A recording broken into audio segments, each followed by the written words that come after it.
এখন মাথার মধ্যে গুলি করা করে কোরবানির বিষয়টা এই যে নির্ধারণ করা হচ্ছে। এই যে الأضحى الله أكبر إنه يوم الحج الأكبر الله أكبر الله أكبر। হ্যালো প্রিয় বন্ধুরা, আসসালামু আলাইকুম। সবাইকে শুভেচ্ছা জানাচ্ছি, ঈদ মোবারক। মূলত আজকের এই ভিডিও করার উদ্দেশ্য, এই প্রথমবারের মতো আমেরিকায় আমি ঈদ করছি।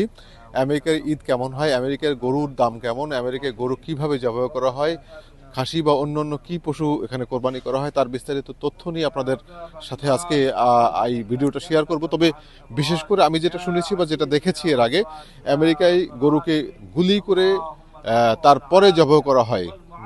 গরুকে গুলি করে তারপরে জবাই করা হয়। সেটা আসলে কোরবানি হবে কিনা, আসলে মূল ভিডিওতে যাই।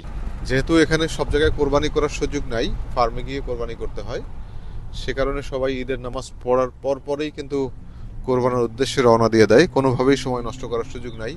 এখানে ফার্মে আপনাকে যে সময় দেবে সেই সময়ের মধ্যে আপনাকে ফার্মের সেখানে চলে যেতে হবে, নতুবা আপনি ঝামেলায় পড়বেন। যেহেতু একই ফার্মে অনেকেই কোরবানি করবে, আপনাকে যে সময় দেওয়া হবে আপনি অবশ্যই সেই সময়ের মধ্যে আপনি সেখানে পৌঁছে যাবেন। প্রিয় বন্ধুরা, ইতিমধ্যে আমরা চলে আসছি সেই কাঙ্ক্ষিত ফার্মে। এখানেই নির্ধারিত ফার্ম, সেই ফার্মেই আমরা আমাদের কোরবানি দেওয়া হবে। এটা হচ্ছে ফার্মের ভিতরেই হচ্ছে গরুগুলো পছন্দ করে আমরা নিব। আমরা ইতিমধ্যে আমাদের গরুগুলো পছন্দ করে ফেলেছি। একটার দাম প্রায় $3,500, $4,000 মতন। চলুন কোরবানির পদ্ধতি দেখে আসি। ইতিমধ্যে আমাদের কোরবানির জন্য এই প্রথম যে গরুটা হয়, সেই প্রথম যে 15 নম্বর কোরবানি, সেই 15 নম্বর গরুটি কোরবানি দেওয়ার জন্য আমরা ইতিমধ্যে তারা নিয়েছে। এই যে এটা হচ্ছে প্রথম গরু। এই যে এটা হচ্ছে আমাদের কোরবানির প্রথম গরু। আমরা এটা প্রথম দিকে আমরা এটাকেই জবাই করা হবে। ইতিমধ্যে ফার্মের লোকজন রেডি করে ফেলেছে। এটাই হচ্ছে আমাদের প্রথম গরু কোরবানির। আমরা 3টা গরুর আসছি। এখানেই কোরবানির জন্য রেডি করা হচ্ছে। একটু পরে এখানে তারা ব্যবস্থা নিবে। এই যে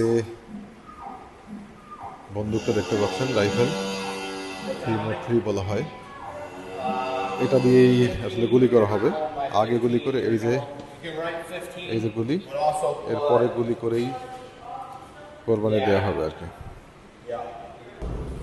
দেখেন, কোরবানি করা বা গরু জবাই করার যে রুমটা, সে রুমটা সম্পূর্ণ শীতাতপ নিয়ন্ত্রিত। এখানে এরাই প্রথম গুলির মাধ্যমে পশুটাকে অজ্ঞান করবে।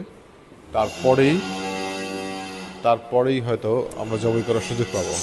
আমেরিকায় আগে হচ্ছে জবাই করার সুযোগ নাই। বাংলাদেশে যেমন সবাই ধরে একবারে জবাই করে, এখানে সুযোগ নাই। এখানে প্রথম গুলির পরে যখন একটু নিস্তেজ হবে, জান থাকতে, অর্থাৎ যখন ছটপট করবে, ঠিক তখনই হাতে ধরে জবাই করা হবে। আমাদের কোরবানির দ্বিতীয় যেটা নির্ধারণ করা হয়েছে, বড় গরুটি কোরবানির জন্য দ্বিতীয় গরু যেটা, সেটা হচ্ছে এটা। এখনই হচ্ছে এটা মাথার মধ্যে গুলি করা হবে। এই যে মাথার মধ্যে গুলি করা হচ্ছে। এখন মাথার মধ্যে গুলি করে দ্বিতীয় কোরবানির বিষয়টা এই যে নির্ধারণ করা হচ্ছে। এই যে তো প্রিয় বন্ধুরা, মূলত আপনারা কোরবানি দেখলেন। এটা হচ্ছে এখানকার কোরবানি। এখানে ফার্মে এসে কোরবানি দিতে হয়। আপনি আপনার বাড়ির সামনে বা ঘরের সামনে বা বাড়ির মধ্যে কোনোভাবেই কোরবানি করার সুযোগ পাবেন না, কারণ এখানে পরিবেশ নিয়ে বিশেষ মানে ব্যবস্থা আছে। পরিবেশের কোনো ক্ষতি হয় সে ধরনের কোনো কার্যক্রম কিন্তু এরা চালাতে দেয় না।